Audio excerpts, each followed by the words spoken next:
예수, 마리아, 요셉, 지극히 공경하올 르그레주와 신부님께 홍콩에서 조선으로 항해하려던 그 즈음에 신부님께 짧은 넷째 편지 한 통을 보냈습니다. 그때 저는 신부님께 알려드릴 좋은 소식이 있을 때까지는 신부님께 다시 편지 쓸 기회가 없기를 바랐습니다. 그런데 이번에는 그 희망은 좌절되어 어쩔 수 없이 신부님께 고통과 걱정을 더해드리고 있습니다.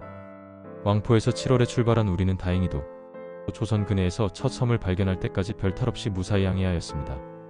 그러나 바다에서 육지로 들어가는 포구에서 심한 돌풍을 만나 함선이 파도에 휩쓸려 모래 위에 좌초되었고 이내 파손되었습니다.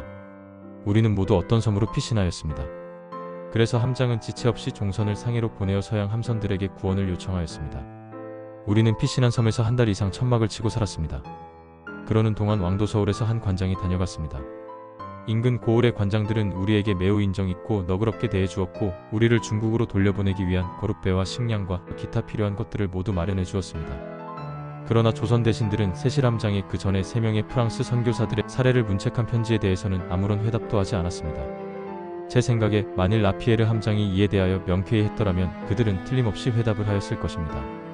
라피에르 함장은 우리가 머무르고 있던 지역인 전라도 감사에게 편지를 보내면서 주로 식량과 배만 청구하였고 조선 왕국의 대신들의 회답을 요구하는 데 대해서는 적극적으로 언급하지 않았던 것입니다.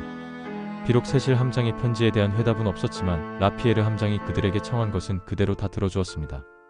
우리가 조선 해안에 이렇게 오랫동안 머물러 있었는데도 조선 신자는 한 명도 나타나지 않았습니다.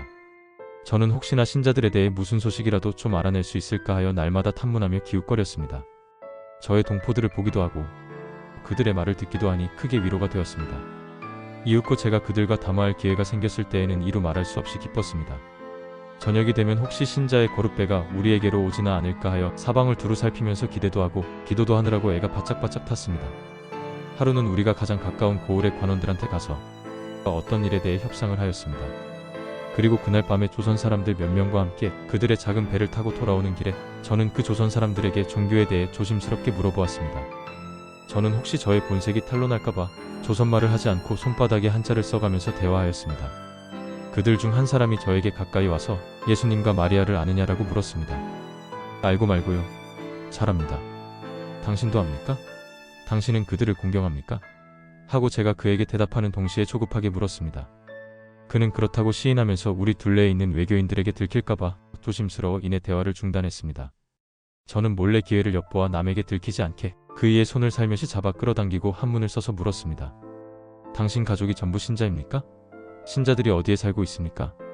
혹시 신자 거룻배가 있습니까? 하고 물어보았습니다. 그는 그이의 집안이 모두 다 신자이고 대공소라는 곳에 살고 있는데 그곳은 우리가 있는 고군산 섬에서 100리가량 떨어져 있다고 대답하였습니다. 그리고 모레 즉 우리 배가 출발하기 전날 신자의 작은 배 한 척이 이리로 올 것이라고 귀띔해 주었습니다. 저는 계속하여 여러가지 다른 것을 물어보았으나 그는 손을 빼고 더 이상 대답을 하려 하지 않았습니다. 그래서 저는 더 큰 희망과 조바심을 가득 안고 신자들을 기다렸지만 끝끝내 아무도 나타나지 않았습니다. 밤에는 조선 거룻배들이 사방에 횃불을 켜고 경비하였고 낮에는 아무도 우리에게 접근하지 못하도록 금지되어 있었습니다.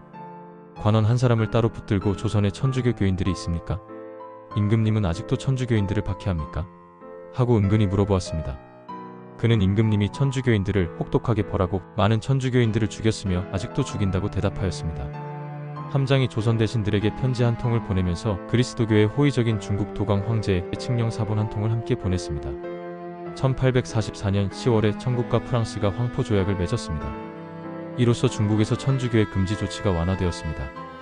그러고는 다음까지 다른 함선들이 오기를 기다렸습니다. 저는 그 고군산 섬에 남아있기를 원하여 함장에게 여러 번 청하였으나 함장은 저의 뜻에 결코 동의하려 하지 않았습니다.